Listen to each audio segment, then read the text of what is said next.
What's up guys, Bryce here, and we're back at it again for another video, and we have another NARL video. This is the second round at Sebring in Pro-Am, and we get away, starting this video basically right at the start. Qualified 22nd, but it was second overall, or third overall in my class. You can see we get a pretty decent start around the outside, so many cars around this really tight and twisty track, and first lap is always going to be crazy.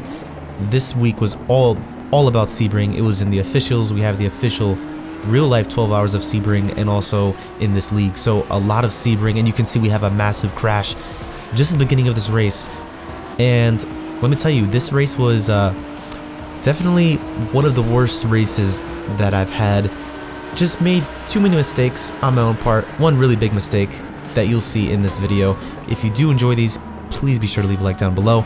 And again, at the start, was really just trying to make up as many places as I could, and just really just keeping it clean, because it's basically an hour long, 50 minutes, so we have a lot of time and a lot of just leeway to kind of get into a groove here. But at the start, we're being nice and aggressive, and we're going to go around the outside of this other Pro-Am car. Again, it's really just trying to find a balance of not being too crazy on lap one, but also just trying to pick up as many places as you can. We're not fighting with the pro guys, we're just sticking with the Pro-Am guys. You can see how close we are to this Lamborghini on the right.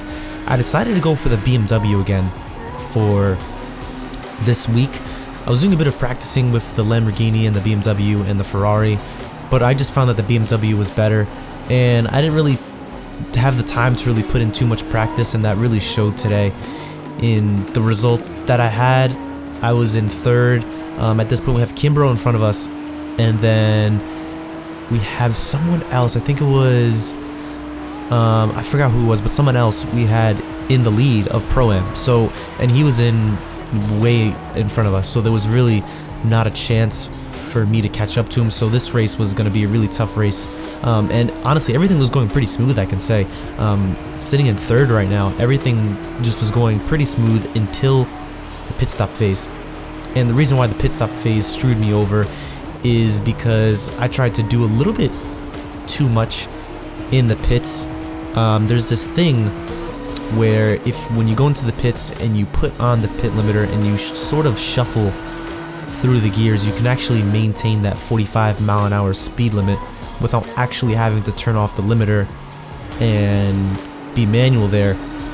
And I just abused it a little bit too much, and you're seeing here, this is when we get past Kimbrough here on the inside. We're braking super late going into turn 2, and we get the move done, but he's still there on the right hand side. This is going to be side by side, but we eventually get through. But he's going to get a really nice exit going down to the chicane, or the hairpin here, a really hard braking zone. It's going to give him really nice opportunity. So we stay more towards the right side hand of the track and sort of in the middle of the track to defend the inside line.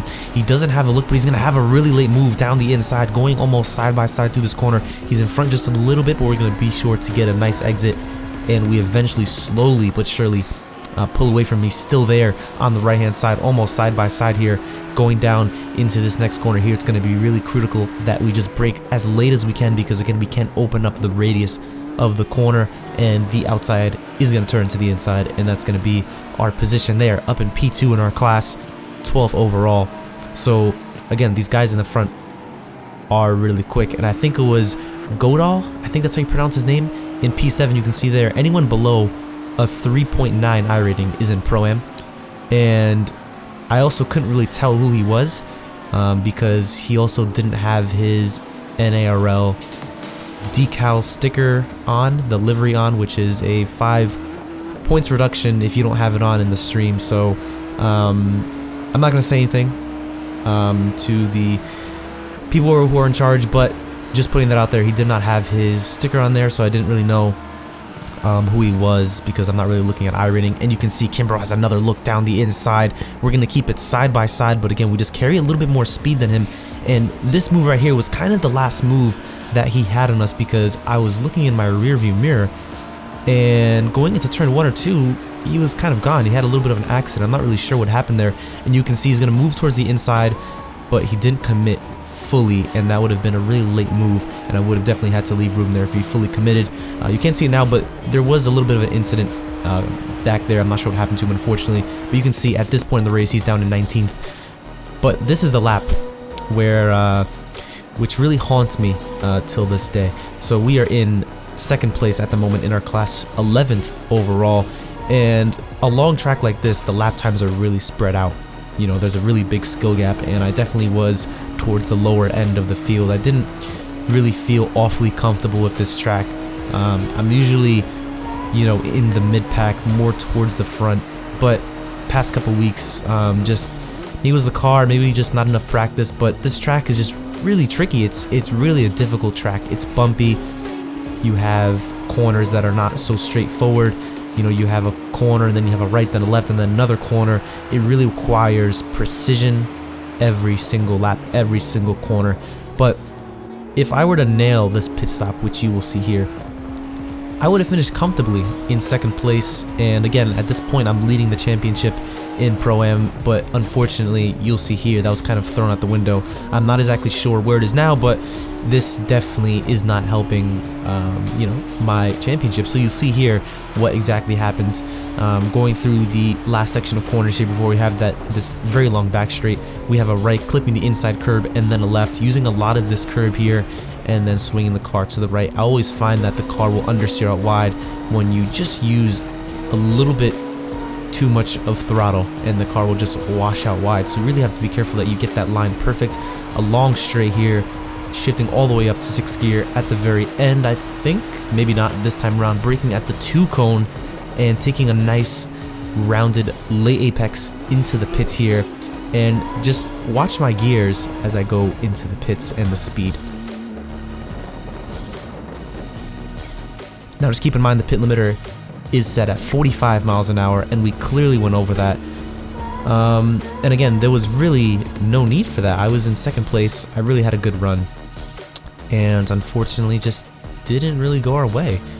Just again, shuffle through the gears. Don't really know why I did that. Tried to gain a little bit too much time when I really didn't need to do that, and I wasn't exactly sure how that worked, but that's pretty much the race thrown away. Not really much to show after that. I was running in no man's land, down in P27, and this is definitely way out of the top 5 in Pro-Am. So a lot of drivers on the grid, about 45, can't even fit them all in race labs, so this is definitely not going to help us in terms of our championship. I don't really know where I am yet because they haven't released the full stats or the results, but this is the last lap of the race. This is the last lap of the race, and we're coming in P27. I haven't really done the calculations yet to figure out where I would be, but honestly, I've just moved completely past this, and I'm moving on to Long Beach. Long Beach is a really amazing track. I'm going to have that track guide out. I was really busy last week. I had my cousin come up. I was spending tons of time with him, so I do apologize for not posting any videos. Just spending time with family as usual, but Long Beach definitely will be out. I've already done a lot of practicing on there, and I'm just really motivated to come back stronger next week and see what happens. Hopefully, definitely not make any more pit stop mistakes, but we'll see what happens. Hopefully you guys do enjoy this video. We're about to come around the last corner here, and kind of relieved to be done with this track. You know, it's a great track, but honestly, it has haunted me this past week. Even with iRacing officials, I need a lot of practice on here. So thank you guys so much for watching, and I'll see you in the next one. Bye bye.